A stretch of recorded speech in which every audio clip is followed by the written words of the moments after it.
आज़ादी चाहते हैं। अब हम आज़ादी चाहते हैं।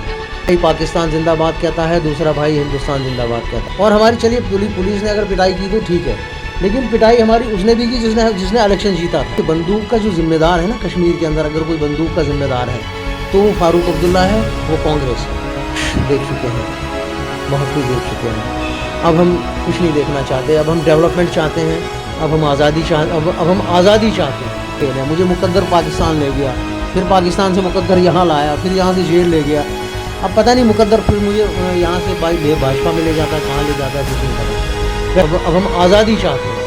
महबूबा मुफ्ती से, उमर अब्दुल्ला से, सजाद गनी लोन से, जो एक भाई पाकिस्तान जिंदाबाद कहता है, दूसरा भाई हिंदुस्तान जिंदाबाद कहता है। नमस्कार, आप सभी का स्वागत है दान काटरती में। मैं हूं रति शर्मा। याद कीजिए वो समय जिस समय कहीं ना कहीं कोई भी कश्मीर आने के बारे में सोचता नहीं था, डरता था, सोचता था कि पता नहीं हम वहाँ पर जाएंगे सुरक्षित रहेंगे भी या नहीं, क्या पता हम वापस अपने एरिया में पहुँच भी पाएँ, अपने घर में पहुँच भी पाएँ या नहीं। 1990, 90, 80 इस दशक को अगर याद करें तो एक मूवी बनी द कश्मीर फाइल्स, वो कहीं ना कहीं कुछ बखान करती है। पर आज जो शख्स मेरे साथ में है, जो वो बखान करती है, आज ये खुद बखान करेंगे, क्योंकि ये भी उस समय पर मिलिटेंट थे, आज नहीं है। और अब वही एक्सपीरियंस आज आपको बताने की कोशिश करेंगे। फारूक साहब इस समय मेरे साथ में मौजूद हैं, बातचीत करते हैं और उनके जो एक्सपीरियंसेस आज वो उनके लिए कितने मुश्किलात बने हैं या आज सब कुछ चेंज हो गया है, वो भी जानने की कोशिश करते हैं। पहले तो आपका बहुत बहुत स्वागत है फारूक साहब। Thank you very much. Farooq साहब, सबसे पहले सवाल ही मैं यही रखूँगी, उस समय का दशक और आज का दशक कितना फ़र्क आपको लगता है, कितना चेंज नज़र आता है या सेम वही हालात हैं? देखिए, मैं आपको एक बात बताना चाहूँ मेरी छोटी बहन, वो टाइम बड़ा ख़तरनाक था, वो रातें बड़ी खौफनाक, दिन बड़े ख़तरनाक हुआ करते थे। आज तो अमन है, शांति है, इंसानियत है। मैंने वो दौर देखा है कश्मीर के अंदर जब यहाँ पर एक सिविल इंसान सीआरपी वाले से बात नहीं कर सकता था। अगर वो सीआरपी वाले से बात करता था तो शाम को उसको आकर मिलिटेंट उठा कर ले जाते थे और उसकी हड्डी पसली तोड़कर उसे बाज़ औक़ात कभी उसको मार भी दिया जाता था। तो मैं ये कहना चाहता हूँ कि आज के दौर में उस दौर में काफ़ी ज़्यादा फ़र्क है जी। आप देखो, कुछ लोगों के नाम अगर हैं यहाँ पे, शेख अब्दुल मती, सलीम फ़ारूक, रफ़ीक दार, सैयद सलाउद्दीन, आमिर खान, ये लोग क्या उस समय मायने रखते थे? आप लोग इन्हीं को फॉलो करके पाकिस्तान की ओर गए या इन्होंने आपको इन्फ्लुएंस किया या ये खुद भी उसी का शिकार हुए जिसका शिकार आप हुए थे? देखिए मैम, मैं एक बात आपको बताना चाहता हूँ। मैं उस ज़माने के अंदर मेरी दाढ़ी मूछें नहीं आई थी। यहाँ पर 1987 के अंदर एक इलेक्शन हुआ था मफ्ता, यानी मुस्लिम यूनाइटेड फ्रंट बनाई थी सलाउद्दीन ने। तो वो इलेक्शन हम जीत रहे थे लेकिन हमें हरा दिया गया। उसकी जो वो हार गए, हम जीते हुए थे लेकिन हमें हरा दिया गया। उसके लिए उस हार का रिटेलिएट जो हमने किया वो बंदूक के साथ किया। अब आपने शेख अब्दुल मतीन साहब की बात की है, सलीम हारून साहब की बात की है और रफ़ीक दार की बात की है, तो इन लोगों की बात अब मत कीजिए। ये लोग कब गिर चुके हैं अपने ज़मीर से। देखिए, मुझे अच्छी तरह याद है, ये जिस ज़माने के अंदर यहाँ से पाकिस्तान गए थे तो एक जोड़ी जूता और एक शलवार कमीज़ पहन कर गए थे। आज इनके पास पाकिस्तान के अंदर रावलपिंडी के अंदर, कराची के अंदर, इन जगहों के ऊपर जो पाकिस्तान के अंदर बहरिया टाउन बना हुआ है, वो बहरिया टाउन में जब आप एंटर होंगे तो आपको लगेगा शायद आप न्यूयॉर्क में एंटर हो रहे हैं या जर्मनी में एंटर हो रहे हैं। इतना खूबसूरत वो बहरिया टाउन है। वहाँ पर इनके पास अपने फ़्लैट हैं, वहाँ पर इनके पास लैंड क्रूज़र की गाड़ियाँ हैं, उसके अंदर ये घूमते हैं। इनके पास पैसा बेतहाशा है।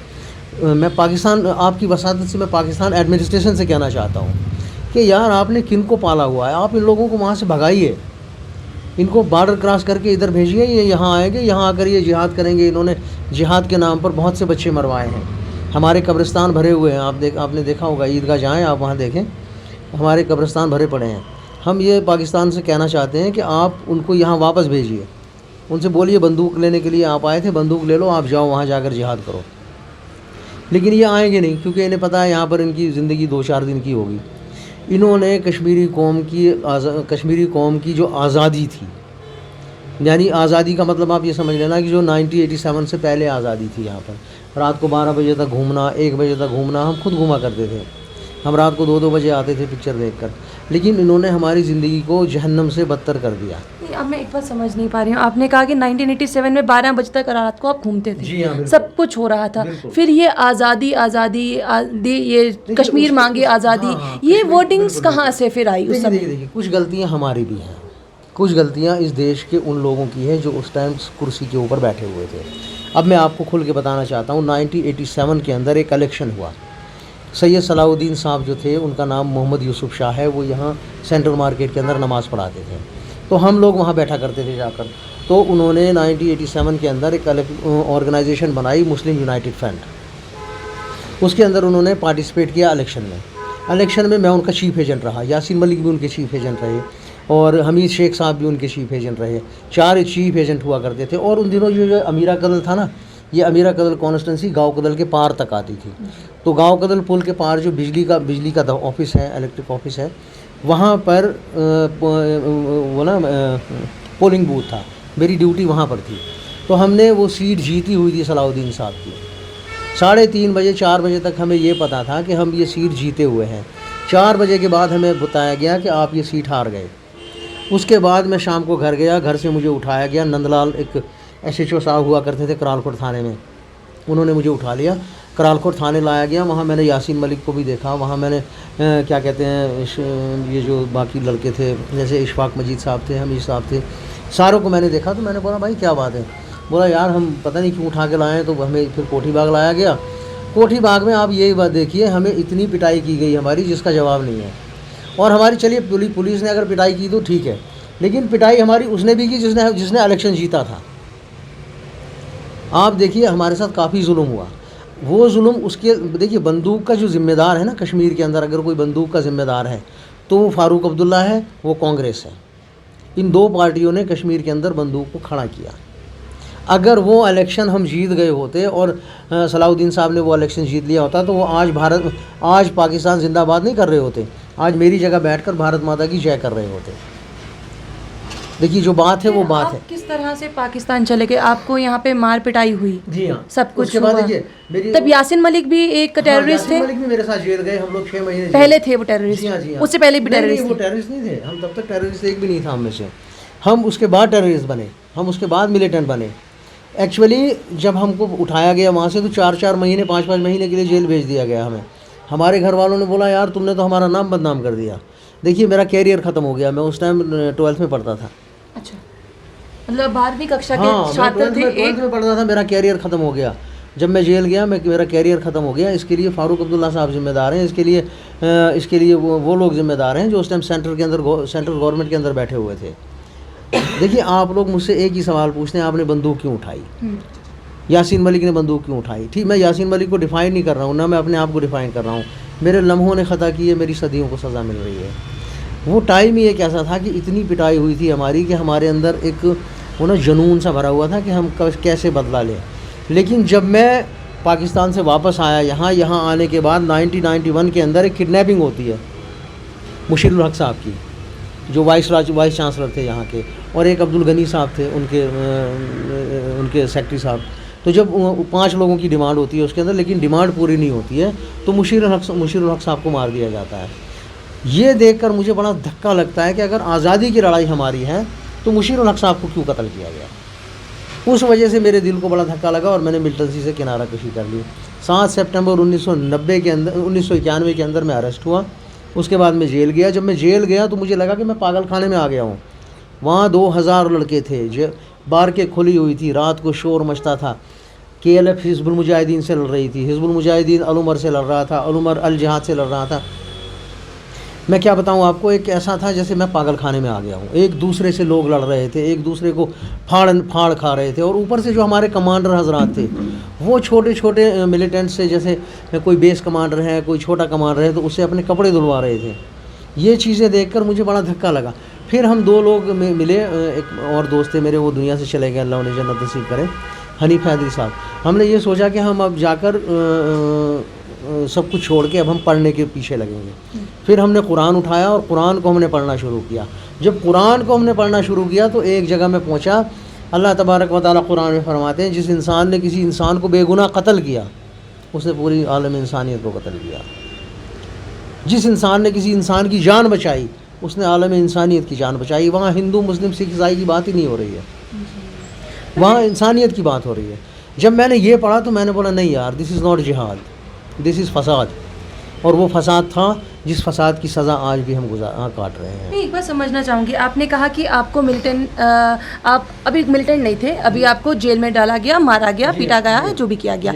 उसके बाद आपने बताया कि आप पाकिस्तान से वापस आए और आपको जेल में बंद किया गया, पर उससे पहले यानी पाकिस्तान पहुंचने से पहले आप जब जेल से बाहर आए होंगे 3-4 महीनों के बाद, फिर आपको कैसे लगा कि नहीं पाकिस्तान जाके ही अगर मैं मिलिटेंसी की तैयारी कर लूँ? बड़ा अच्छा सवाल पूछा, शायद मैं बताना भूल गया, उसके लिए मैं सॉरी कहता हूँ। देखिए, जब हम लोग सारे वापस आए तो फिर हम सलाउद्दीन साहब से मिले यहाँ सेंट्रल मार्केट में। तो उन्होंने कहा देखो अब एक काम करना है कि अब भारत से आज़ादी लेनी है। इन्होंने हमें किसी लायक नहीं छोड़ा है, क्योंकि अगर हम इलेक्शन जीत गए थे हमें क्यों हराया।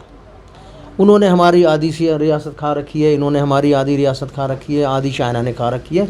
हम इसको मुस्तहकम करके मुनज़्ज़म करके फिर से एक करके कश्मीर को और आज़ादी का झंडा लहराएंगे। लेकिन हमें ये हमें ये समझ नहीं आया कि हम छोटे छोटे थे, वो लोग काफ़ी बड़े थे।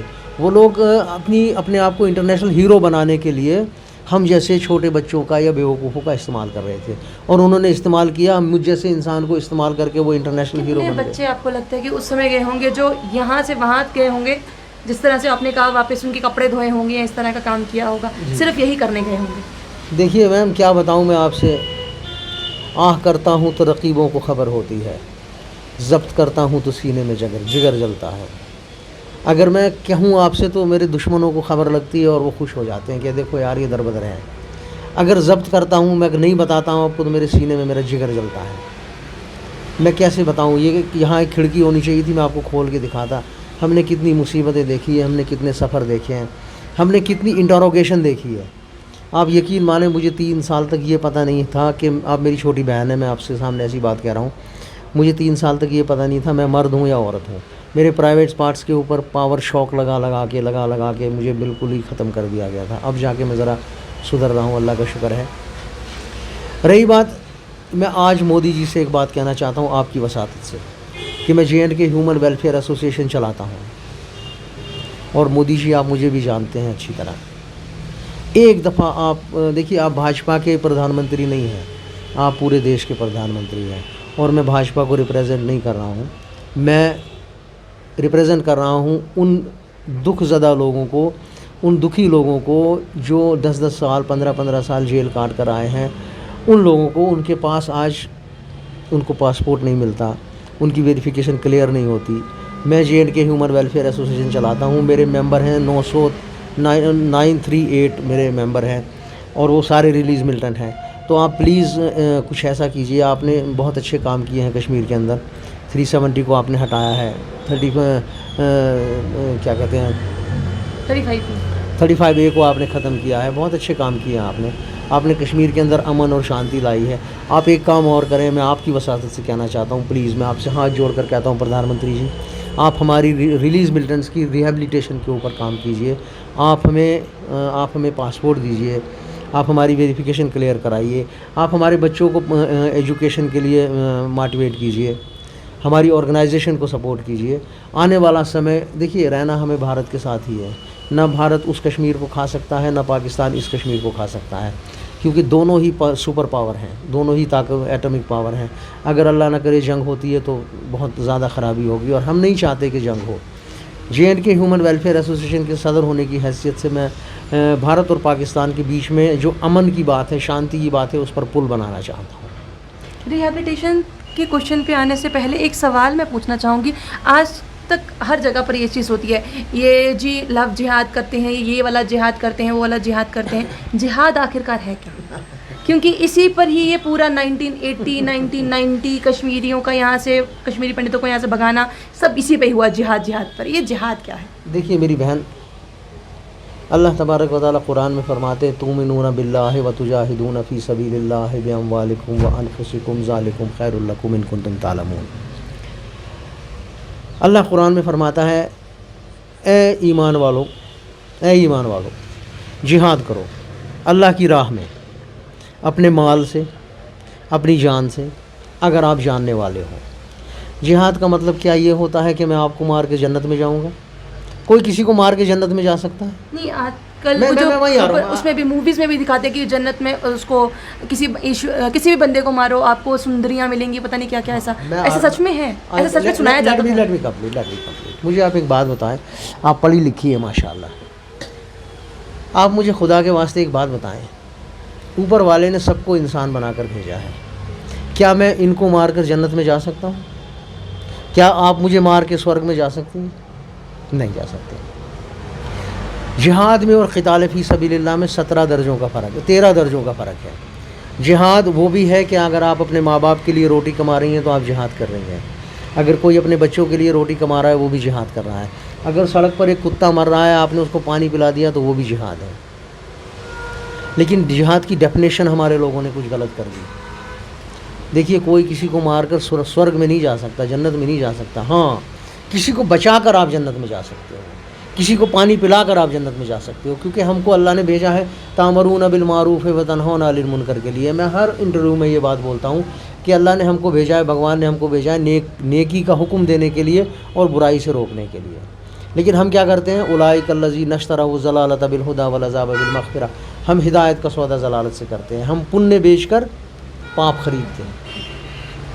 अब रिहेबिलिटेशन पे वापस आते हैं, क्या ऐसा सच में है? क्योंकि मैंने जब यहाँ पे लोगों से बातचीत की आपका इंटरव्यू करने से पहले, तो लोगों ने कहा कि जो रिलीज़ मिलिटेंट्स होते हैं उनको आज भी 26 जनवरी हो या 15 अगस्त हो, क्योंकि 15 अगस्त अब वापस आने को है, तो उनको जेल्स में रखा जाता है कि सब कुछ यहाँ पे शांति बरकरार रहे। क्या ऐसा सच में है? क्योंकि आपने कहा 1938 लोग आपके साथ जुड़े हुए हैं, तो क्या वो 938 लोग अभी भी जेल में जाते हैं? बिल्कुल बिल्कुल। देखिए, मैं J&K ह्यूमन वेलफेयर एसोसिएशन का चेयरमैन हूँ, वर्ल्ड पीस ऑर्गेनाइजेशन का मैं पीस एम्बेसडर हूँ, और मैंने भाजपा की टिकट के ऊपर इलेक्शन लड़ा है। मुझसे बड़ा हिंदुस्तानी कोई नहीं मिलेगा आपको इस ज़माने में। मैं कहता हूँ, अगर मेरे भारत की तरफ कोई आँख उठाकर देखेगा, मैं उन आँखों को नोच लूँगा। लेकिन मुसीबत यह है, जब 15 अगस्त और 26 जनवरी आती है तो मुझे भी बुलाया जाता है, मुझे भी वहाँ 2 दिन रहना पड़ता है। मैं आपकी वसादत से, गवर्नमेंट से कहना चाहता हूँ कि यार, हमारे बच्चे जवान हो गए हैं, हमारी बेटियाँ जवान हो गई हैं, हम अब बुढ़ापे की तरफ आ गए हैं। आप मुझे ये मत देखिए मैंने काले बाल किए हुए हैं, दाढ़ी क्लीन की हुई है, तो मैं 16 साल का हूँ, मैं भी 50 साल का हूँ। कम से कम अब आप हमारा लिहाज कीजिए, अब आप हमें मत बुलाइए थानों के अंदर। चलिए, हमारे लम्हों से गलती हुई थी, सदियों को सज़ा मत दीजिए आप। तो मैं आपकी वसादत से ये कहता हूँ, प्लीज़ हमें मत बुलाइए थानों के अंदर, आप हमें मत कीजिए तंग। हम बिल्कुल शांति से और अमन से बैठे हुए हैं और अमन और शांति के लिए काम कर रहे हैं। मैं वही शख्स हूँ जो लाल चौक के अंदर तिरंगा लहराता है।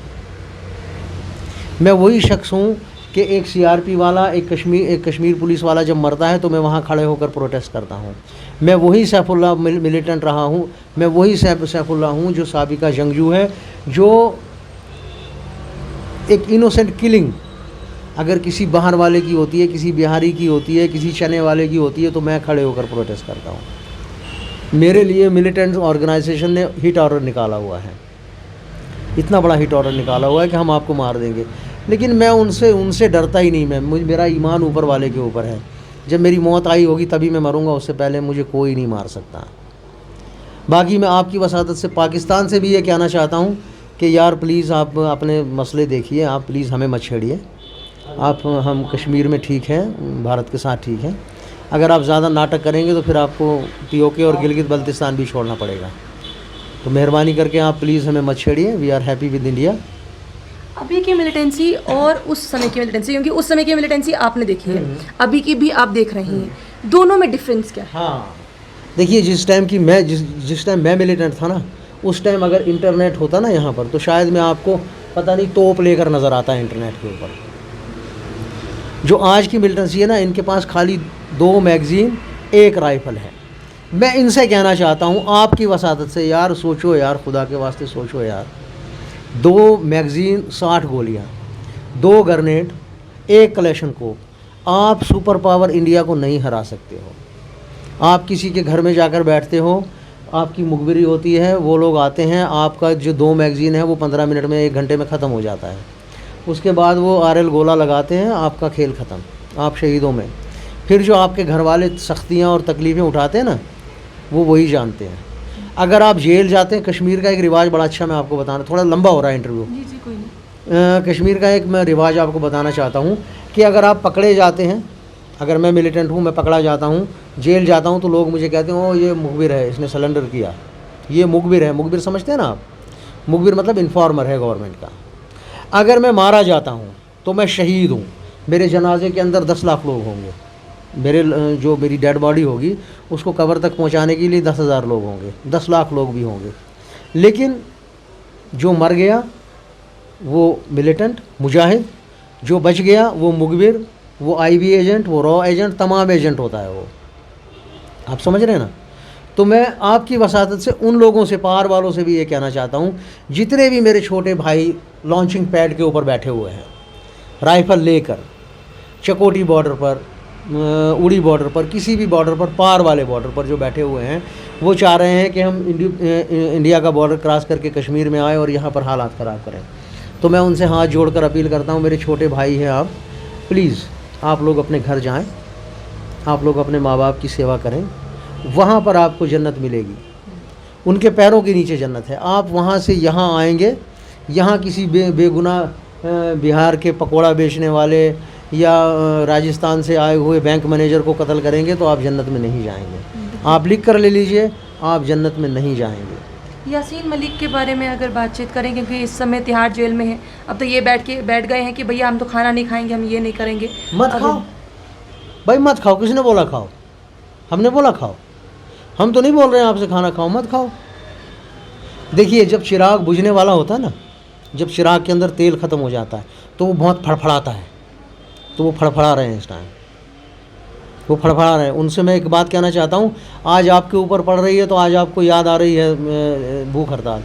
जब आपने 96 के अंदर, 92 के अंदर आपने सीज़ फायर कर दिया in the name of peace process के तहत, तो सारी बंदूकें आपने इंडिया गवर्नमेंट को दे दी। आपने कहा अब मैं बंदूक नहीं चलाऊँगा, अब मैं पॉलिटिकल स्ट्रगल करूँगा। 1996 के अंदर आपने उमर खान को मार दिया बर्बर शाह के अंदर। 14 जनवरी 96 के अंदर उमर चीनी, 17 जनवरी 1996 को आपने शबीर हुसैन, मिटखोड़ा, गजनफर को मार दिया। वो क्या किया आपने? क्या आप लोगों के बच्चों को मरवाते रहेंगे? आपसे कोई सवाल जवाब नहीं लेगा? अब आपसे सवाल जवाब लिया जाएगा।